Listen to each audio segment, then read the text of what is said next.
Why is Jesus called the Passover lamb? Because he died on the feast of Passover. Now, why is Jesus called the first fruit? Because according to 1 Corinthians chapter 15, he was risen on the feast of the first fruit.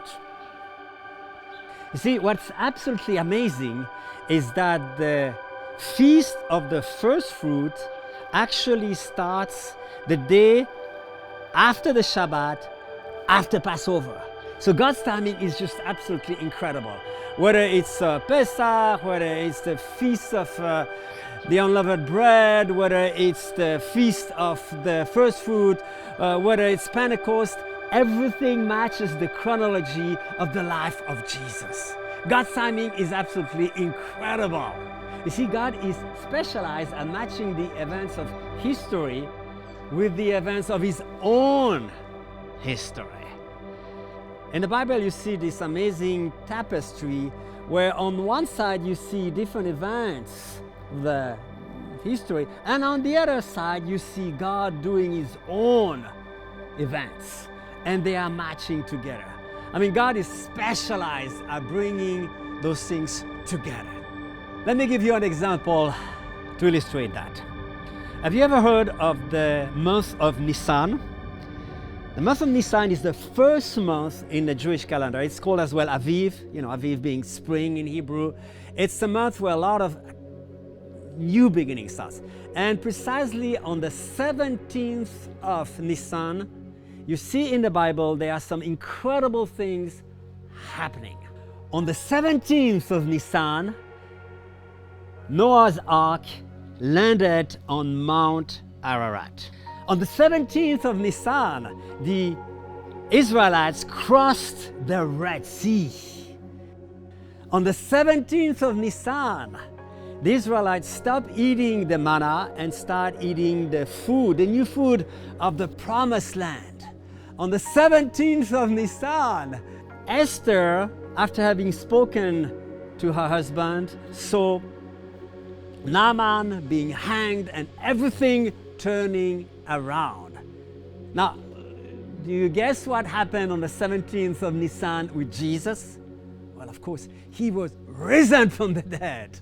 So there is on that calendar some amazing things happening over and over again, because God is specialized in matching his own calendar with what's happening in the world. Now, what is the feast of the first fruits, and what has that to do with Jesus? Let me explain you a little bit the background.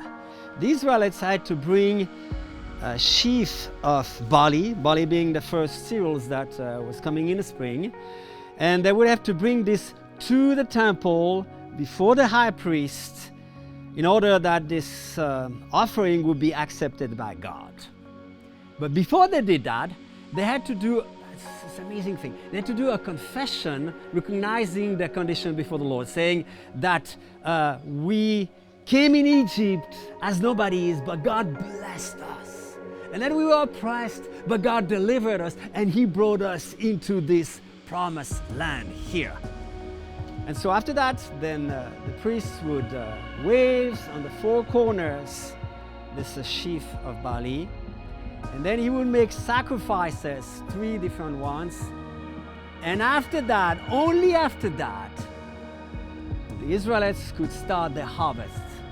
You see, this is why Jesus is called the first fruits, because he was the first one to come out of the grave. And we too, one day, will be this harvest coming all out of the grave to join him.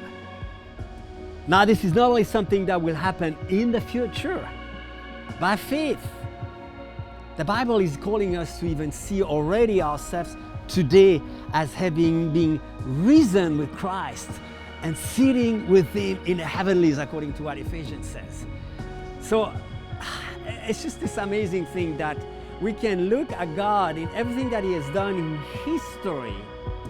It all fits together. God is in control of your past, and he knows how to bring it all together. We can see the future as well being already ours today, In other words, we can have a perspective about every event of our life in God's amazing timing. So whatever you feel about your life, God is in control. God knows exactly what He's doing because He loves us very much.